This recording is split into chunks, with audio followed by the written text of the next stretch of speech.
नमस्कार दर्शक न्यूज देख रहे हैं आप। मैं हूं अमित कुमार। चंडीगढ़ मेयर चुनाव पर सुप्रीम कोर्ट के आए फैसले से झारखंड मुक्ति मोर्चा एक बार फिर से बीजेपी पर हमलावर हो गई है। आपको ये बता दें कि सुप्रीम कोर्ट ने बीजेपी को खरी खोटी सुनाई है और साथ में घूसखोर के साथ साथ ईवीएम चोर भी बताया है। तो क्या कुछ कहते नजर आ रहे हैं जेएमएम के महासचिव सुप्रियो भट्टाचार्य, आइए सुनते हैं। देखा ही होगा कि माननीय उच्चतम न्यायालय ने एक ऐतिहासिक फैसला दिया। 2 दिन पूर्व भी उनका एक फैसला आया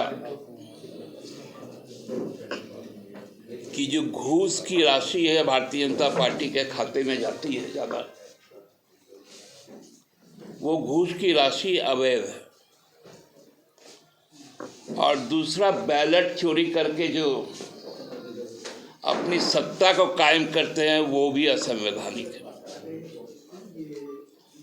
मतलब घूसखोर और बैलेट चोर, ये भारतीय जनता पार्टी का नया नामांकन माननीय उच्चतम न्यायालय ने किया।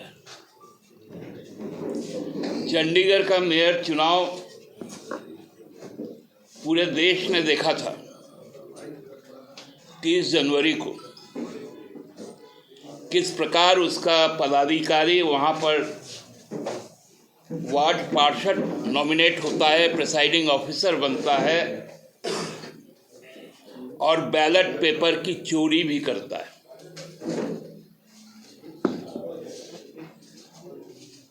और ये चोरी बदस्तूर एक पायलट प्रोजेक्ट था, क्योंकि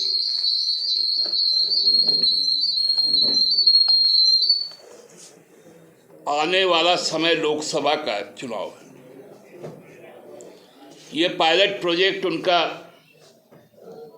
फेल कर गया और अब तय है कि लोकसभा में जो चोरी की प्लान बनाया हुआ था, बार बार ये कहना 370 और 400 पार, अब उसकी कलई खुल गई।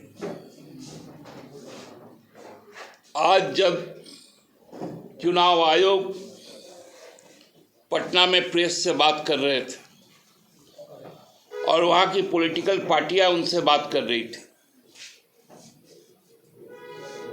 तो चुनाव आयोग के पास में इस बात की कोई सटीक जवाब नहीं था कि ईवीएम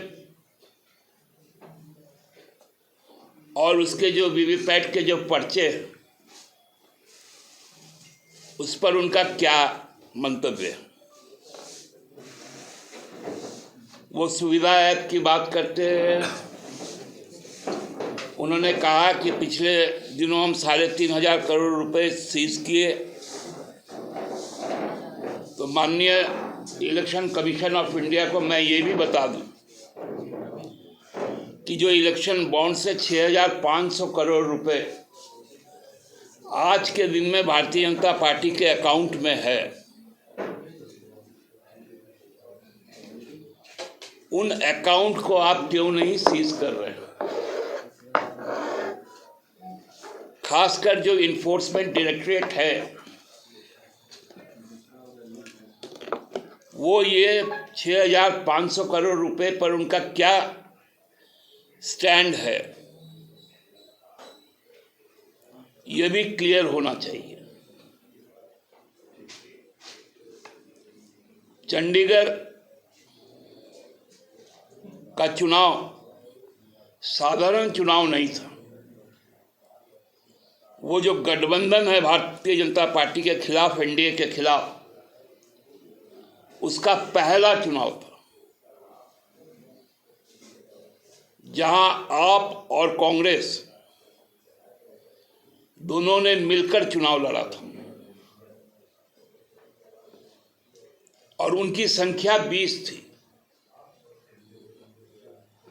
36 में। तो एक छोटा सा इलेक्शन में मोदी जी का जिस प्रकार का एंट्री हुआ, क्योंकि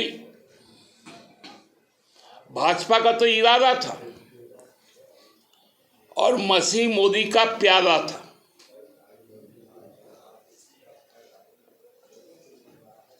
उससे चोरी पकड़ी गई।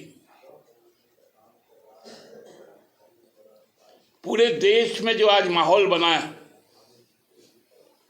खासकर किसानों को लेकर,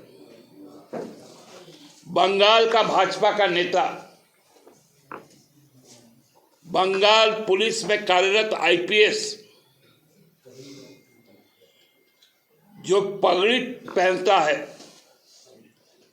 सिख कम्युनिटी से आता है, उसको खालिस्तानी के नाम से संबोधित किया गया। क्या इस देश में पगड़ी पहनना खालिस्तानी है? क्या इस देश में टोपी पहनना पाकिस्तानी है?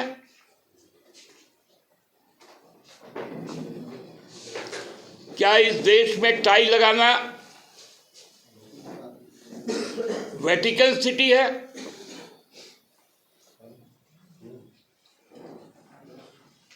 ये कौन सी राजनीति हो रही है?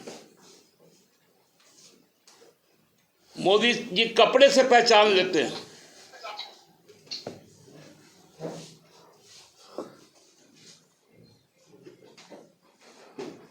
बंगाल भाजपा पगड़ी से पहचान लेती है।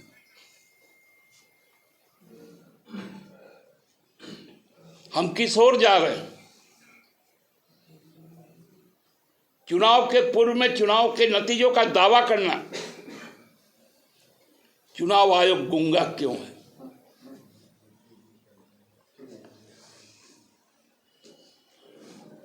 जो लिविंग प्लेग्राउंड की बात करते हैं कि वो सच्चाई में है।